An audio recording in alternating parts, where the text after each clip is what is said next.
Chapter 6 is about bonding. We're going to be talking about ionic, covalent, and metallic types of bonds. This is kind of be partial review from 9th grade when you talked about ionic and covalent bonding. You probably didn't talk about metallic bonds. We're going to get more in depth. We're going to learn how to predict type of bond by electronegative difference. We're going to explain why atoms form the bonds. We're going to be drawing Lewis structures.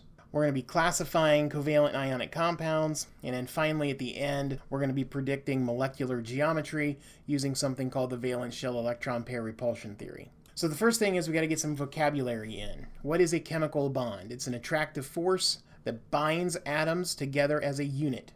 This bond forms in order to do one of the two following: either decrease potential energy or increase stability. Let's take the example of sodium and chlorine. If you look at your periodic table and I ask you how many valence electrons does sodium have, you should come up with 1 valence electron. If I ask you how many valence electrons does chlorine have, you should come up with 7 valence electrons. Atoms usually want 8 valence electrons. Sodium can accomplish this by getting rid of that 1 electron, or it could gain 7.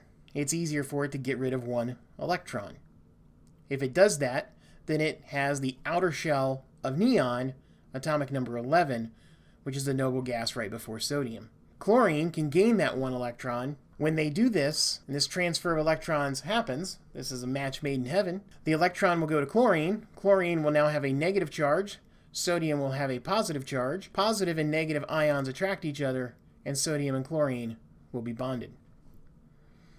In this particular case, this is electrons being transferred. This type of ionic bond leads to something called a crystal lattice, which I have models of on the cabinets in the back, and I will show you in class.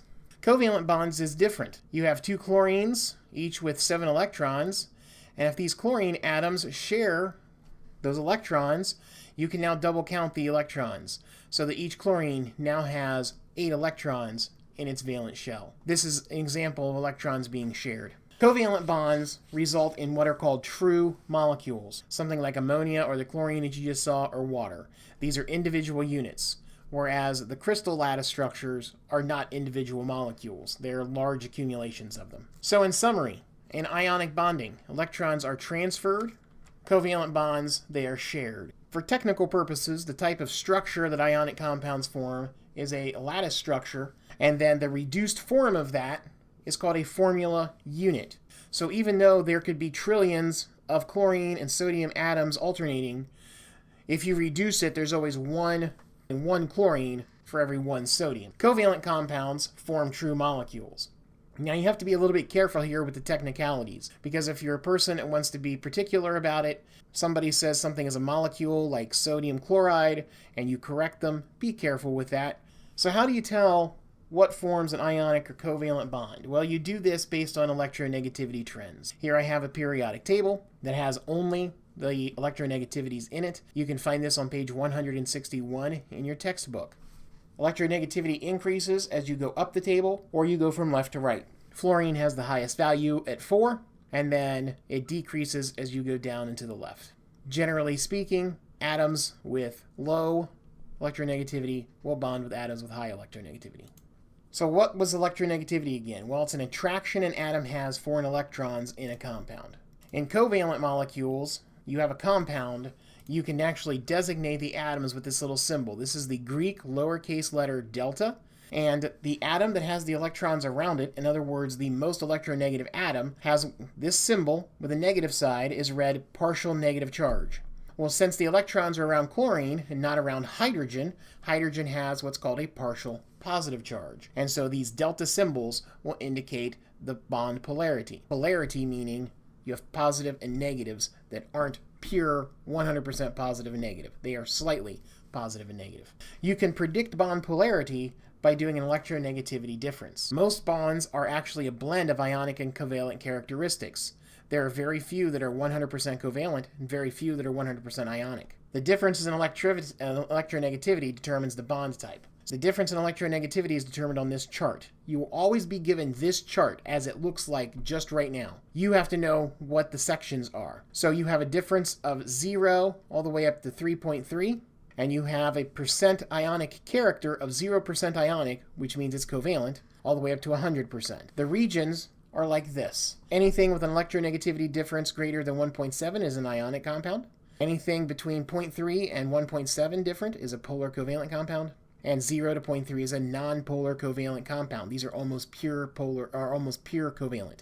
What do these terms mean? A non-polar covalent bond means the electrons are shared equally. There's a symmetrical electron density. Usually these are identical atoms. In this picture, we have the atom in black, and the electrons are being shared equally amongst the atoms. That's what this blue region is the electron cloud. In a polar covalent bond, the electrons are shared unequally, and there's an asymmetrical electron density. This results in the positive charges, and these positive charges are called a dipole. So the electronegative atom is the partial negative, and the low electronegativity atom is the partial positive.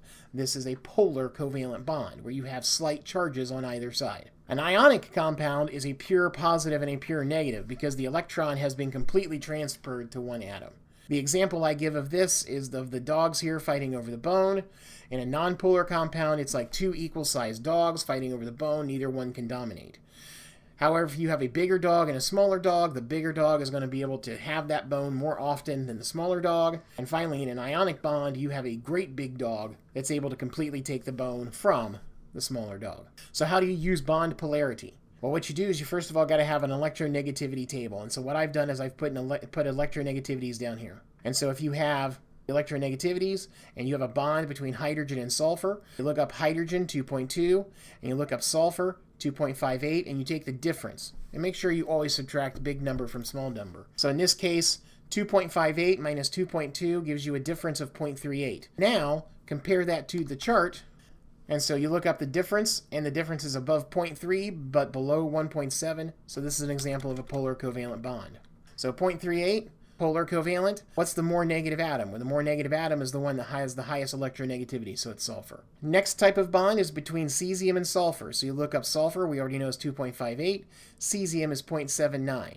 So you take the difference, and it's 1.79. This is above 1.7. This is an ionic bond. What's the more negative atom? Well, it's going to be the one with the higher electronegativity. It's sulfur.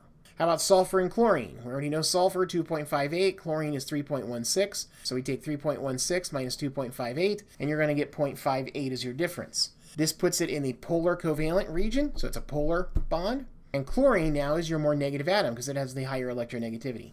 Carbon and hydrogen, if you take the difference between carbon at 2.55 and hydrogen at 2.2, you get a 0.35. It's polar, barely, but polar. Carbon is the more negative atom. And lastly, how about between an oxygen atom and another oxygen atom? Well, you don't even have to look up oxygen because it's the same number subtracted. That's going to give you a difference of 0. That means it's a non-polar covalent bond, and neither atom can dominate that and have those electrons around it. So neither atom is more negative. Ladies and gentlemen, this is the end of bond polarity. You may now probably go in and take a look at page 1 of your homework packet.